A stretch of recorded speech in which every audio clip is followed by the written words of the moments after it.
We love stories where good triumphs over evil. The noble hero defeats the ruthless villain, proving that kindness, honesty, and fairness always win in the end. But is that how the real world works? Niccolò Machiavelli, the infamous political thinker, had a brutal answer: no. He argued that those who rely solely on goodness, who believe that virtue alone will protect them, are the easiest to manipulate, betray, and destroy. History is littered with well-meaning leaders who refused to play dirty, only to be cast aside by those who did. Julius Caesar trusted his allies. They stabbed him. Tsar Nicholas II believed in his divine right to rule. He and his family were executed. Even Jesus, the ultimate symbol of goodness, was betrayed by one of his own disciples. Machiavelli didn't say morality was useless, he said it wasn't enough. If you want to survive, you must be willing to see the world as it truly is, not as you wish it to be. The question is, can you handle the truth? Why good people fail?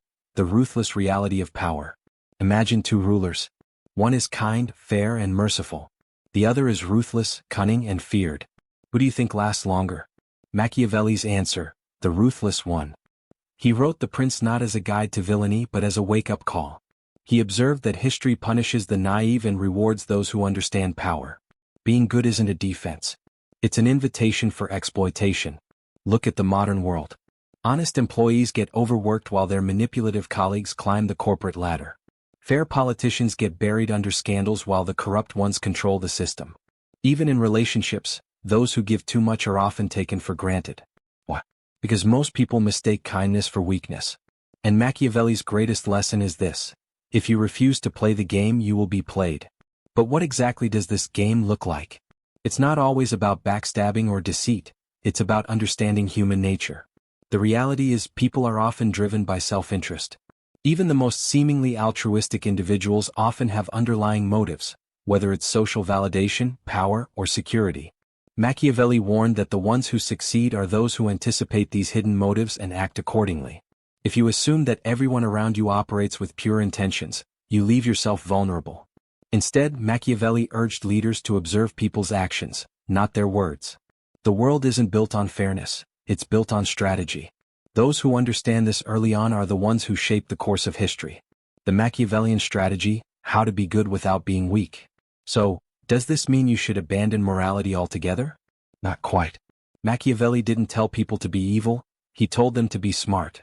There's a way to be both good and powerful. The secret? Controlled ruthlessness. Here's how it works. Be kind, but not to those who take advantage of it. Be honest, but only when it serves a purpose. Be fair, but don't let fairness make you blind to reality. Think of great leaders who balanced power and virtue. Abraham Lincoln was compassionate but waged a brutal war to keep the U.S. united. Steve Jobs was a visionary, but he had no problem firing those who couldn't keep up. Mahatma Gandhi preached peace, but his political strategy was calculated and relentless. True strength isn't about abandoning goodness. It's about knowing when to use it, and when to set it aside.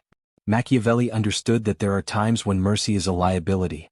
A ruler who is too forgiving can be perceived as weak, inviting opposition and betrayal. On the other hand, a ruler who is feared but fair maintains order. The key is balance, appearing just enough good to gain trust while being strategically ruthless when necessary.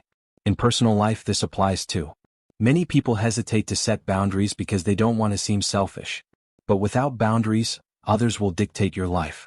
Controlled ruthlessness means standing firm when necessary, refusing to be manipulated, and ensuring that your kindness is a strength, not a weakness. This isn't about abandoning your morals, it's about applying them intelligently. The mask of virtue: why the most powerful people pretend to be good. Machiavelli had another controversial insight: the most powerful people in history rarely show their true nature. Instead, they wear a mask. He wrote, "It is not necessary for a prince to have all the virtues, but it is necessary to appear to have them." In other words, perception is everything. People think you're good, they will trust you, even if you're making ruthless decisions behind the scenes. This is how the world's most powerful individuals operate. CEOs promote company values while cutting jobs to maximize profits. Politicians give speeches about justice while making backdoor deals. Influencers preach authenticity while carefully curating their public image. They understand that people don't follow leaders based on reality, they follow them based on perception. And in a world where image is everything, those who master the art of appearing good often have the most control. This is why some of the most successful individuals in history have been masters of deception. They knew that people want to believe in goodness, and they used that belief to their advantage. Consider historical figures like Julius Caesar, who presented himself as a man of the people but was politically ruthless. Or modern entrepreneurs who present a friendly image while operating billion-dollar empires that exploit labor. The truth? Power isn't about being the best, it's about looking the part. Machiavelli's lesson here is simple. If you want to influence the world, master the art of perception. You don't need to be perfect, you just need people to believe you are. And in a world where appearances often matter more than reality, those who understand this are the ones who rise to the top. The final lesson: can you handle the truth? Many people reject Machiavelli because his ideas are uncomfortable. We want to believe that pure goodness leads to success, that the world rewards honesty, that karma ensures justice. But look around, how often does that actually happen? Machiavelli wasn't telling people to be evil. He was telling them to wake up, to see the world as it truly is. If you're too trusting, someone will betray you. If you refuse to defend yourself, someone will take from you. If you believe life is fair, you will suffer the most when it proves otherwise. So the real question isn't whether Machiavelli was right or wrong. It's whether you can accept the truth and still choose to be strong. Will you keep hoping the world will change for you? Or will you adapt, sharpen your mind, and finally take control? A new way to think. If this made you question what you thought you knew about power, then you're already ahead of most people. The difference between those who succeed and those who don't often comes down to awareness. Will you be the one who sees through the illusions or the one who gets played? Subscribe for more insights that challenge the way you see the world.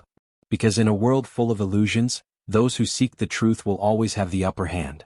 The real game isn't just about strength, it's about strategy, and understanding human nature gives you the edge. Hit that like button if this resonated with you. Share this with someone who needs to hear it. And remember, being good is important. But being smart about it? That's how you win. That's how you take control.